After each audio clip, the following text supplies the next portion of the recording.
Boxing Ego here. If you like this video, make sure you hit the like button and also subscribe to the channel and hit the bell icon on the top of your screen to get notified when the latest new content drops. 1. Deontay the Bronze Bomber Wilder confirms that Eddie Hearn stalled regarding the contract for September. Stay tuned. What up, Fight World? It's your boy Ego, and I'm back with some more boxing. Make sure you smash the like button. Also subscribe to the channel for the latest and greatest in boxing. If you want to become part of the gang, notification gang, please hit the bell icon. Shout out to the Super Chat channel donations, the Venmo donations, and the Patreon family. We working. Now, got to give credit to Boxing Habit Instagram page. I believe they have a Facebook page. Follow them. They posted a meme. I simply reposted it. It's a picture of Anthony Joshua laughing, and the caption reads, "When Deontay Wilder accepted our flat fee offer to fight me in the UK, we sent them an incomplete contract and didn't respond to any of their emails." Right? And as you guys can see from the screenshot, the Bronze Bomber himself on his verified account, he liked this page and he simply just put hashtag facts. So he's confirming that's what happened, which all this stuff is pretty well documented as far as what went on. And I tried telling you guys, you man fans, the Eddie zombies or whatever, it's going to get worse and worse. The more you resist, the worse it will get, because what's done in the dark comes to light at some point, right? And the reason I believe a lot of what's happening and what Wilder said and stuff like that is because him and his team, his unit, have been very consistent. Wilder from day one has stated he's open to travel to the UK to fight Anthony Joshua if the deal is fair.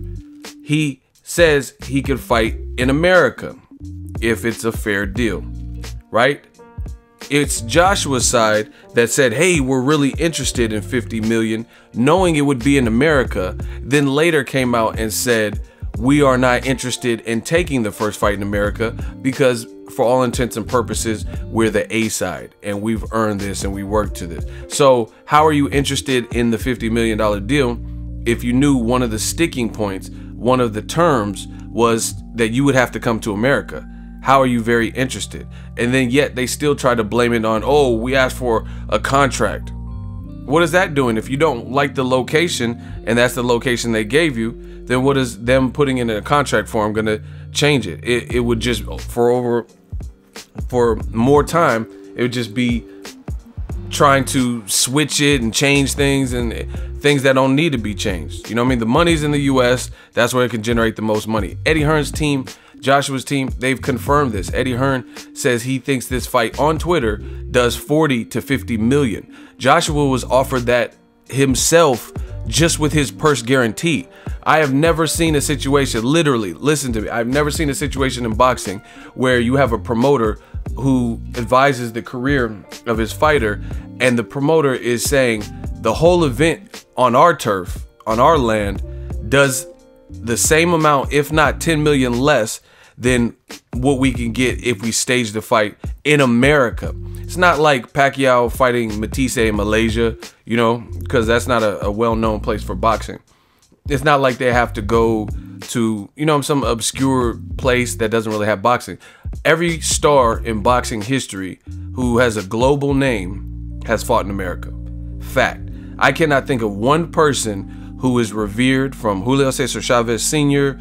to Roberto Duran, Sugar Ray Leonard, to Sugar Ray Robinson, Muhammad Ali, to Evander Holyfield, Lennox Lewis, Tommy Morrison, Manny Pacquiao, Floyd Mayweather Jr., Roy Jones Jr., Prince Nassim Hamed, who fought one of his best fights against Kevin Kelly in New York, right? Cannot think of one person who did not fight in America, right? That had that type of name. Even Carl Froch. Carl Froch fought the Super Six with Andre Ward. That was in New Jersey, if I'm not mistaken, right? So there's plenty of UK fighters that have traveled. Conor McGregor in a whole different sport, MMA. And we don't have to keep doing this. You guys know what I'm saying is true. So Yeah, I do believe what him and his team is saying. Finkel just did the interview with Fight Hype, and he exposed a lot. He says, I have receipts, I have a written confirmation. I mean, you have to at least raise an eyebrow when you hear someone 2 weeks ago or so, maybe 3 weeks now, say, we wanted to fight in September at Wembley, two things that can no longer happen. Then, after the Wilder fight falls apart altogether for this year, he says, AJ's coming home. And they post about AJ's coming home. He's back. He signs to have his next 2 fights at Wembley. Starting when? September. Now, this would have actually been maybe plausible or decent if AJ was fighting Povetkin or whoever he's fighting that they're taking forever to announce in October or November. Because then it would at least be consistent with what you said. You said we cannot fight at Wembley in September against Wilder. But magically, you're able to fight Povetkin, a mandatory, non-champion, a guy who lost to a guy you beat in Klitschko. You could fight him, a guy who failed 2 drug tests in 1 year for 2 different drugs. You could fight him though, right? Crazy. And Eddie Hearn has confirmed on tape, this is not just hearsay. This is not some gossipy rumor. This is on tape. He has confirmed that he said he would have a contract by them. He said on a Monday to you by Friday. Friday rolls around, the contract wasn't done. He says he emailed Shelly Finkel and he said, I'll have it to you by this next Monday. Yet the same promoter, the same individual has said, oh yeah, Team Wilder really doesn't want the fight. They're stalling. If you only had 2 small inputs or notes on the contract on Sunday or Monday, and you told that to ESPN, why is it going to take for Friday for you to actually come and submit the paperwork?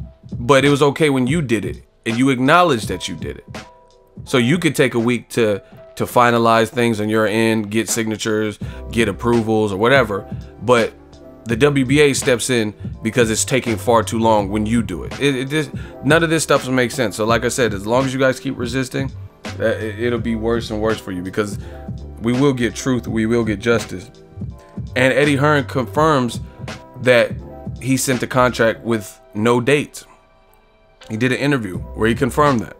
So we're not really, there's no argument. So people say, oh, Wilder's this and that. Wilder said facts, and it's being corroborated by that side. Eddie Hearn has told you that Wembley was no longer available, so now they have to push the date to October, November. Look at places like Cardiff, because they wanted somewhere in the UK, and Cardiff was the only outdoor stadium or outdoor venue, or indoor, excuse me, for the winter, indoor venue where they could possibly stage it, whatever the capacity, right?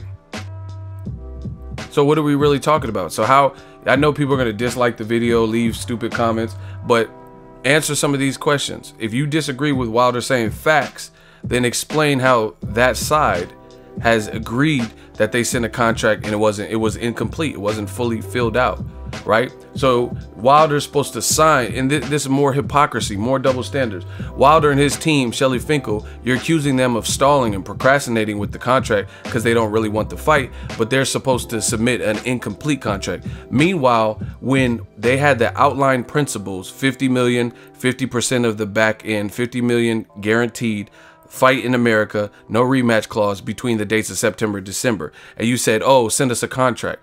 But they said, okay, just agree to the 50 million. You're good with the principle, the sticking talking points with this offer. And then we'll proceed to the next step, and we'll get what dates in between September and December. We'll finalize those minute details, but usually the hardest part is the money.